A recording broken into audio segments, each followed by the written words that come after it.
All right, guys, it's Miss Sims again. I am recording this video, and I'll be with you guys next Monday. So what I'm going to do today is we have a good chunk of notes, so just kind of prepare yourself. I'm sorry.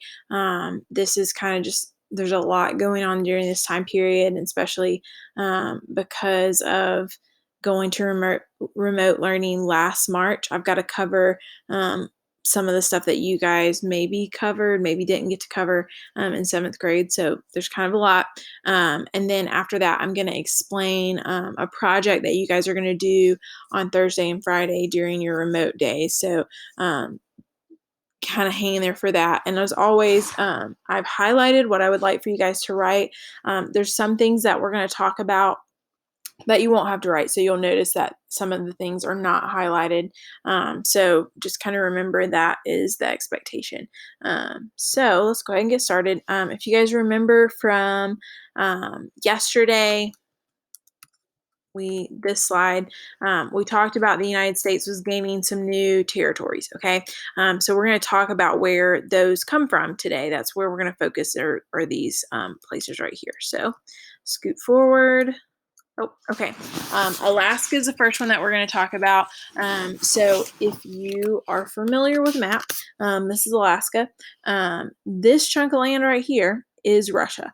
So Alaska was originally a part of Russia, and our Secretary of State, his name was William Seward, he actually negotiated that purchase where we bought this giant chunk of land from Russia for $7.2 million. Now that sounds like a lot, but you probably do not understand how huge Alaska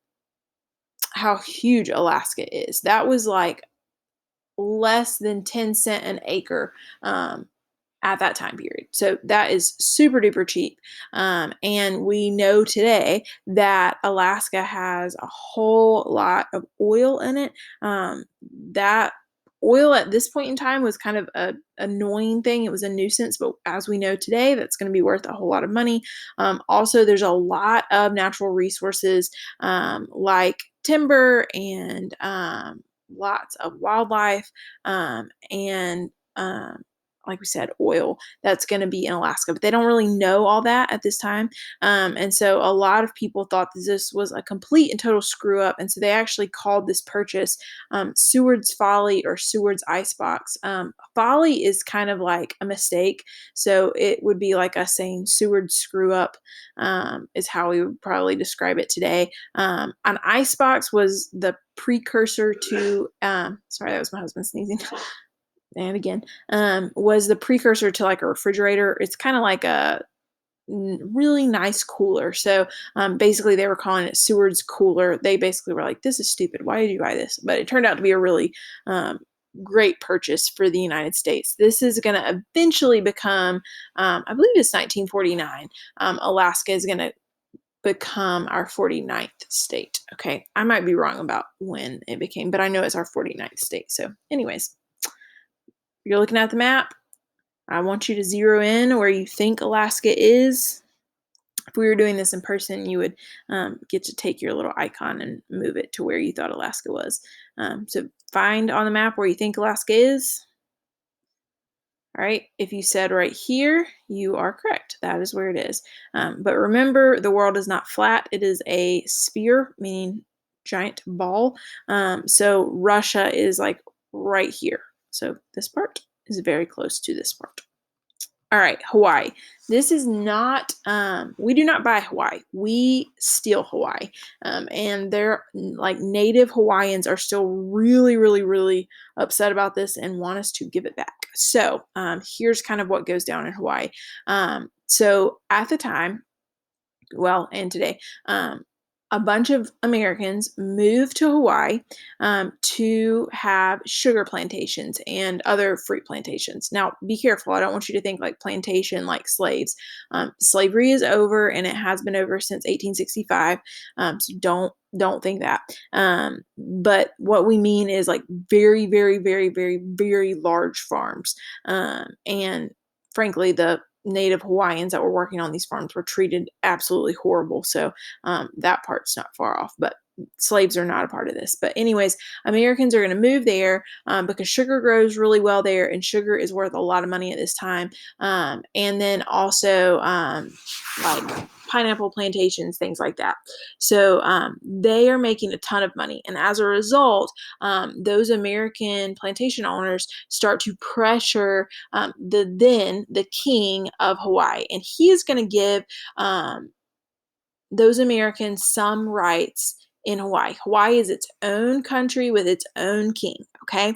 And one of the things that the Americans wanted is they wanted a naval base in Hawaii. So the king is going to allow that. This is when Pearl Harbor is built. Okay. Eventually, that king dies, and his sister, which is right here, her name is Queen Laliʻuʻikalani. She is going to take over, and she does not like those American plantation owners trying to have a say in her country because frankly, they're not Hawaiians. And so those Americans do not like it, and they stage a coup, and they are going to overthrow and kidnap her and place her under house arrest in her palace.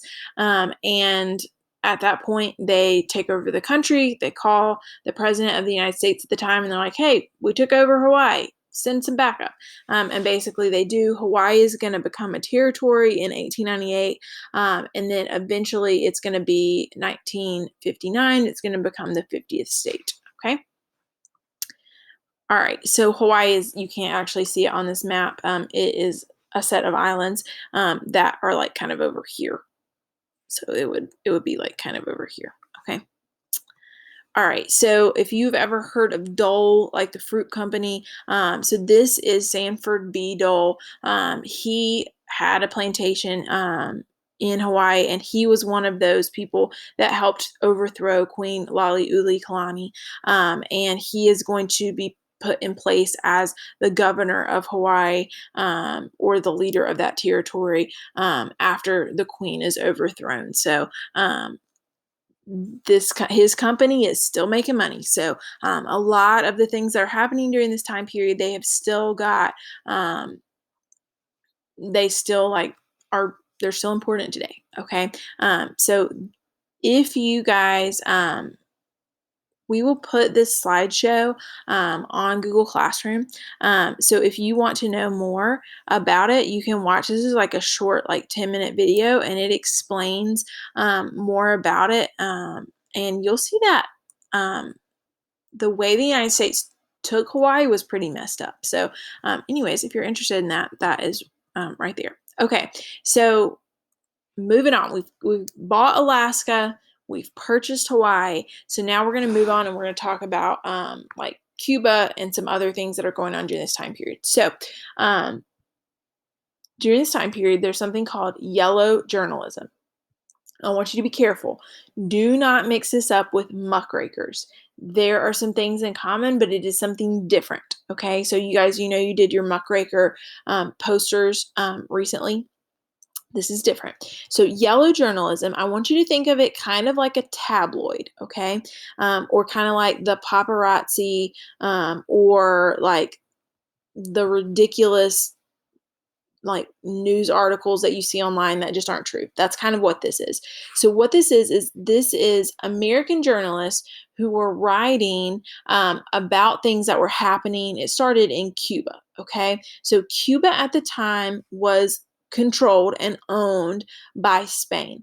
And the United States really wanted Cuba because Cuba is really close to the United States. It's 90 miles off the coast of Florida.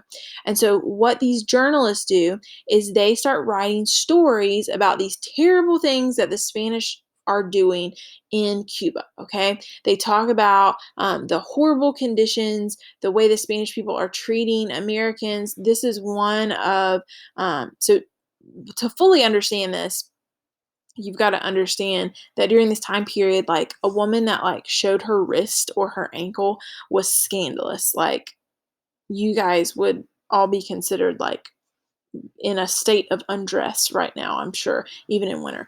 So this was a huge deal. This said Spaniards search women on American steamer. So that's a ship. And if you look at the picture, she's naked. This did not happen. This was an exaggeration. This was a lie. But what it did is when the Americans read it, they were like, oh, those Spaniards are awful. Let's go to war. And they're also going to talk about the way that the Spanish treat the Cuban people, which honestly was not great, but a lot of the stories that they wrote were either not true or completely exaggerated. And so this type of journalism is going to become known as yellow journalism. And the goal of it, for the people who were writing it, so Joseph Pulitzer and William Hearst, was they wanted to sell papers. So they were writing these extreme stories about it. But it's going to be used to encourage the American people to be okay with the United States going to war with Spain to get Cuba, and then eventually some other places as well. Okay. All right. This political cartoon is really, really, really important. Okay. So if you look back again, Pulitzer, William Hearst. This is Pulitzer. He has one newspaper, and then William Hearst, he has another newspaper. Okay.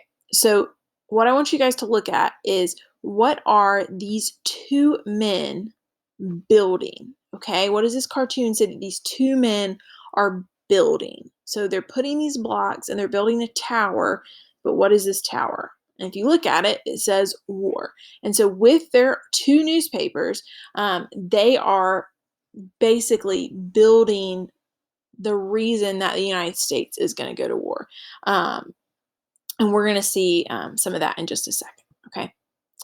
All right, we are not going to be able to watch this, but there is an episode. So if you guys were huge, if you were huge SpongeBob fans, you probably remember this. There was an episode where SpongeBob goes and he is a newspaper writer, and it's called the Krabby Chronicle. And he basically writes these untrue stories to sell newspapers. That is yellow journalism, okay? And usually I show that, but we do not have time this year because you guys only really do stuff on 2 days a week. So as far as like taking notes and having class. So the reason I show that is because SpongeBob is yellow and it helps you remember yellow journalism. SpongeBob is yellow. So anyways, if you have Amazon Prime, you can go and look. It's called the Krabby Chronicle is the episode. It's like 10 minutes long, but anyways. Okay. So we're going to skip forward. Now we're going to talk about the Cuban Revolution. So that yellow journalism is going along. And remember, I told you that Cuba was a colony of Spain. And so the people of Cuba are going to revolt against Spain. The United States is going to help in that revolt, and the United States does that because they want to continue to have influence in Cuba. Okay, we are not going to take Cuba as a territory like we end up doing with Puerto Rico and the Philippines and some other places, but we have a lot of influence there. Okay, so Jose Martin is is a Cuban leader. He leads a revolution against Spanish rule, and he's going to destroy some property that Americans hold. And so as a result, this is when the Americans are like, hey, wait, hold on a second. And then that's when they start to get involved. So we're going to see there's two groups of people. So American business people did not want this revolution to happen because it threatened their property. Okay. Some other Americans did support the Cuban Revolution because they're like, oh, that's like the American Revolution. They're fighting the mean old Spanish. And so you're going to see that's kind of what's going on there. Okay. And we'll come back to the end result of Cuba in a second whenever we get the treaty that's going to end this. So basically what's going to end up happening is because of yellow journalism, so remember, yellow journalism, the United States is going to get in a war with Spain, and it's going to be called the Spanish-American War. And as a result, we're going to end up with the Philippines, Guam, Puerto Rico, and we're going to have some influence in Cuba. Okay, so this is what's going to cause the Spanish-American War. We already talked about yellow journalism, these exaggerated stories talking about the bad things that the Spanish are doing in Cuba. Okay, there's also this, what's called the Delome letter, and basically it was a Spanish official who wrote a letter that called McKinley, who was our president at the time, an idiot, and it was leaked to the press, and so a lot of American people were like, "Oh, those evil Spanish, they're calling our president an idiot." So all of this is building. You've got these stories up here in Cuba, and now a Spanish official has insulted our president. And then you're going to have the USS Maine. This is a naval ship that the United States has. It was sent to Havana Harbor, which is in Cuba, to protect American interests, and it just explodes, and it kills 250 American sailors. At the time, the press, the newspapers are going to say, "Oh, the evil Spanish, they did this." It actually ends up coming out much later that it was just a malfunction, that the Spanish didn't do it. The ship just kind of exploded on its own. But at the time, they didn't know that. And so all of this is going to lead the Americans to go to war with Spain. Again, sorry, I know this is a lot of notes. Usually we would take this over like 2 or 3 days, but this is kind of where we're at. Okay, you do not have to write this. I just want to tell you so that you know that's going on. Okay, the Philippines. These are islands that are over in Asia. The Philippines were also controlled by the Spanish, and they started to revolt. Teddy Roosevelt, so our president, orders our Navy to go over to the Philippines in case there is a war, and the Spanish troops end up surrendering to the Americans. The Filipino people, and no, this is not a typo, so Filipino people is spelled with an F. The island are spelled with a PH. The Spanish are going to surrender to the Americans. The Filipino people are like, "What the crap? We don't want the Americans' help. We're trying to do this on our own." So what's going to end up happening is whenever the Spanish surrender and give up to the Americans, now the Americans are going to have control over the Philippines. And the Filipino people are like, "Great, we traded the Spanish and now we've got the Americans." And really, they want to control for themselves of their own country. But that's not what's going to happen. Okay. Again, there's also conflict and a revolution going on in Cuba and in Puerto Rico. We're not going to get into that. Teddy Roosevelt also going on there. Okay, this is our last slide, guys. I know it's a lot. I'm sorry. This is the treaty. It's called the Treaty of Paris, 1898. This is going to end the Spanish-American War. These are all the things that it does. It gives Cuba its independence from Spain,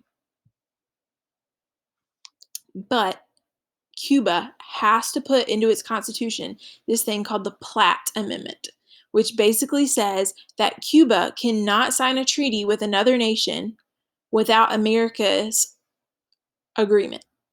So basically, it's saying that Cuba is not a territory of the United States. It is not a part of our country, but we have political say over what they can and cannot do. This would be like your parents, like you're 25 years old and you live out on your own, you pay your own bills, and your parents are like, "But you still have to ask me to go out and do things at night." That would not be okay. This is very, very weird. Okay. And the Cuban people eventually are going to throw this off. Okay. So like today, Fidel Castro, well, not Fidel Castro today, but whenever Cuba has another revolution and Fidel Castro takes power, they get rid of this Platt Amendment. Okay.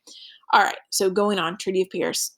Stay in our lane. Sorry. The U.S. is going to gain Puerto Rico and Guam as territories from Spain. We are going to buy we're going to buy the Philippines from Spain for $20 million. Again, the Filipino people are like, "We don't want to be a territory of the United States. We want to be our own territory." We promised the Philippines, we're like, "Hey guys, don't freak out. We're going to like let you be your own thing." And then war breaks out, World War One breaks out, and we're not going to let them be their own thing. So we kind of lie. The Four-Raker Act is going to end up giving the U.S. Basically control over Puerto Rico. And so the U.S. is going to appoint who the governor of Puerto Rico is. And there's this big question about whether the people in Puerto Rico will be U.S. citizens or not. And eventually the answer is yes. But at this time, there was still some question. And then this also, because the United States now has control of Puerto Rico, Guam, and the Philippines, the United States needs a canal to be able to move from the Atlantic and the Pacific Ocean quicker. So we're going to go back to the map so that you guys can see why this is important. Sorry, 1 second. Okay, so basically this is connected. This is a bad map. This doesn't show it. This is connected right here. So at the time period, we had to have boats here and we had to have boats here, okay? Because if we had to send, if we only had kept all of our Navy here and we needed to do something over here in Hawaii or Guam, we would have to go all the way around South America. And this part down here is frozen part of the year, okay? So this is frozen part of the year. We have to go all the way around here to get up here, which in a time of war, that takes a really long time. And if it happens to be when this area is frozen, you're just out of luck.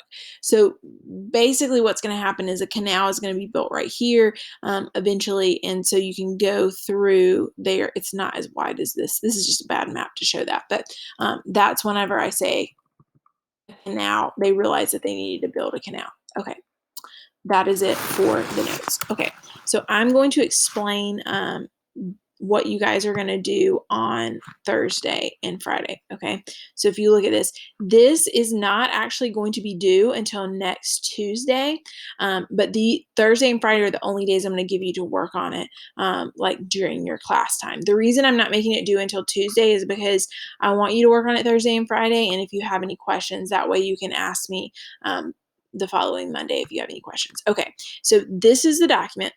And here are the instructions, okay? So 1, 2, 3, 4. This looks like it's a lot of pages or 2 pages. You don't have to read all of this, okay? This is what you have to read, okay? So what you're gonna do is you're gonna pick a fact. Here are your options of facts. All of these are facts.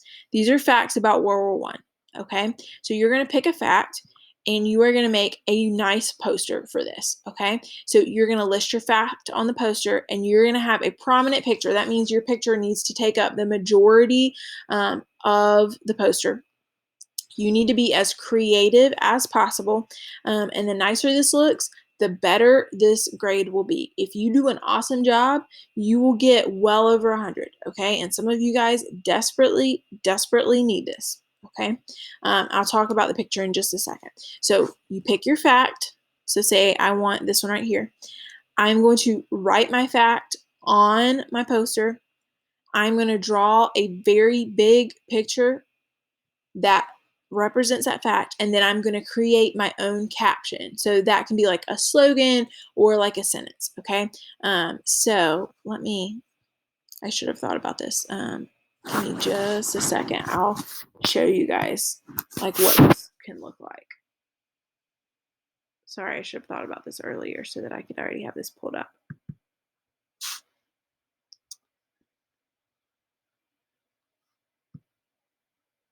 Just hang tight, people.